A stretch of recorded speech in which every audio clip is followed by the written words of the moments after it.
Dear students, आज हम discuss करेंगे केमिस्ट्री ऑफ लैंथेनाइट में इलेक्ट्रॉनिक कन्फिग्रेशन और ऑक्सीडेशन स्टेट को। फर्स्टली हम डिस्कस करेंगे इलेक्ट्रॉनिक कन्फिग्रेशन को। जैसा हमने लास्ट वीडियो में भी डिस्कस किया था, लैंथेनाइट्स के वैलेंस शेल इलेक्ट्रॉनिक कन्फिग्रेशन को, जो आपका n-2 F1 to 14 n-1 D0 to 1 NS2 होता है, जिसे हम फर्दर इस टेबल के थ्रू देखेंगे। लैंथेनाइट के केस में लास्ट इलेक्ट्रॉन 4f सबशेल में एंटर करता है एक्सेप्ट लैंथेनम। लैंथेनम के केस में ये लास्ट इलेक्ट्रॉन 5d सबशेल में एंटर करता है। इसका मोस्ट प्रोबेबली रीज़न ये है कि ये 4f सबशेल और 5d सबशेल के बीच में एनर्जी डिफरेंस बहुत ज़्यादा नहीं होने की वजह से ये इलेक्ट्रॉन 5d सबशेल में एंटर करता है, और इस वजह से हम लैंथेनम को 5d ट्रांजिशन सीरीज में भी इंक्लूड कर सकते हैं, but most of the chemist included it into the lanthanide series because its properties are very similar to the other elements of the lanthanides. इसके अलावा गैडोलिनियम और ल्यूटीशियम में भी 5d सबशेल में आपका इलेक्ट्रॉन एंटर करता है, क्योंकि वहाँ पे को हाफ फिल्ड ऑर्बिटल और फुल फिल्ड ऑर्बिटल के कारण इन एलिमेंट्स को एक्स्ट्रा स्टेबिलिटी मिलती है। Now move to the next point, oxidation state. Lanthanide में मेनली +3 ऑक्सीडेशन स्टेट शो होती है। इसके अलावा इसके कुछ एलिमेंट्स +2 और +4 ऑक्सीडेशन स्टेट को भी शो करते हैं। इन एलिमेंट्स की कुछ ऑक्सीडेशन स्टेट को हम इनके इलेक्ट्रॉनिक कन्फिग्रेशन के बेसिस पे भी डिफाइन कर सकते हैं, जैसे कि लैंथेनम में, सीरियम में +3 और +4 ऑक्सीजन स्टेट में ये आयन एम्प्टी ऑर्बिटल को शो करता है, एम्प्टी 4f ऑर्बिटल्स को शो करता है। और उसी तरीके से यूरोपियम, गैडोलिनियम एंड टर्बियम में आपका हाफ फिल्ड ऑर्बिटल शो होते हैं, और टर्बियम एंड ल्यूटीशियम के केस में आपका फुल्ली फिल्ड ऑर्बिटल शो करता है विथ +2 एंड +3 ऑक्सीडेशन स्टेट। तो इन आयंस की ऑक्सीडेशन स्टेट को हम स्टेबल, एम्प्टी, हाफ फिल्ड और फुल फिल्ड इलेक्ट्रॉनिक कन्फिग्रेशन के थ्रू एक्सप्लेन कर सकते हैं। इसके अलावा मेनली जो आपका एलिमेंट है +3 ऑक्सीडेशन स्टेट शो करता है, उसकी स्टेबिलिटी को हम डिफाइन करेंगे। तो अगर हम ऑक्सीडेशन स्टेट की बात करते हैं तो oxidation state it is a number which is assigned after gaining or losing electrons by an atom, as you know that. तो जो आपकी ऑक्सीडेशन स्टेट है किसी भी एलिमेंट्स की, वो डिपेंड करती है बहुत सारे फैक्टर्स पे, but in case of lanthanides depends on ionization energy, and in case of liquid solution it depends on solvation or hydration energy. तो सबसे पहले हम ये समझते हैं कि आयनाइजेशन एनर्जी क्या होती है। Ionization energy it is the required energy to remove an electron from its gaseous atom और आयन।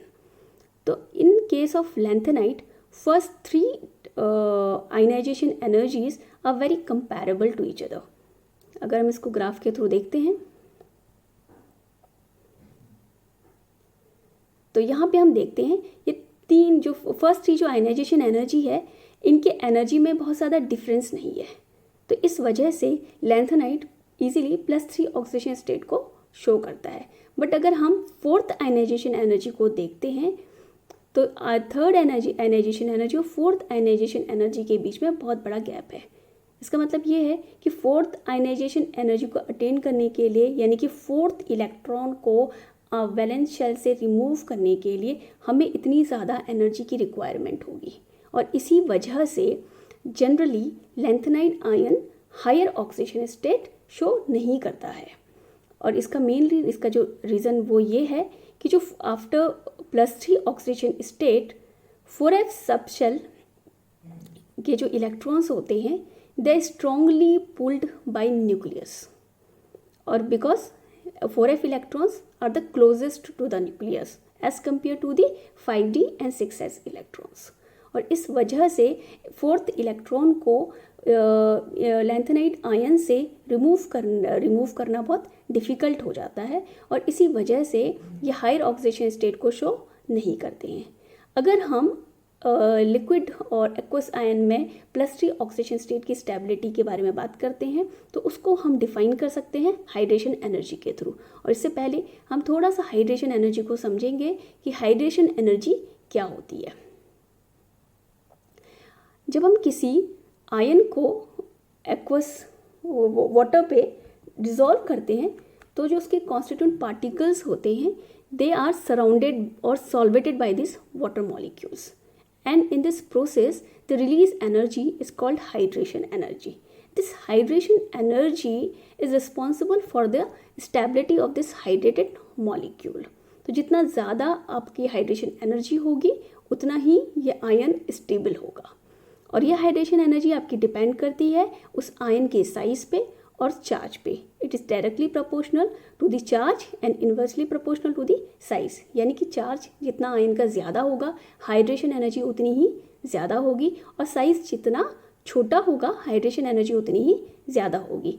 तो इस बेसिस पे अगर हम लैंथेनाइट के केस में Ln+2 और Ln+3 आयंस में कंपैरिजन करें, जहाँ पे Ln हम लैंथेनाइट आयंस को डिफाइन कर रहे हैं, तो Ln+3 की हाइड्रेशन एनर्जी ज़्यादा होगी क्योंकि वहाँ पे चार्ज भी ज़्यादा है और उसका साइज़ भी छोटा है।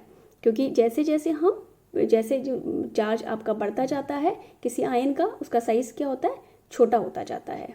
तो इस वजह से लैंथेनाइट के केस में +3 ऑक्सीडेशन स्टेट +2 ऑक्सीडेशन स्टेट से ज़्यादा स्टेबल है इन एक्वस सोल्यूशन।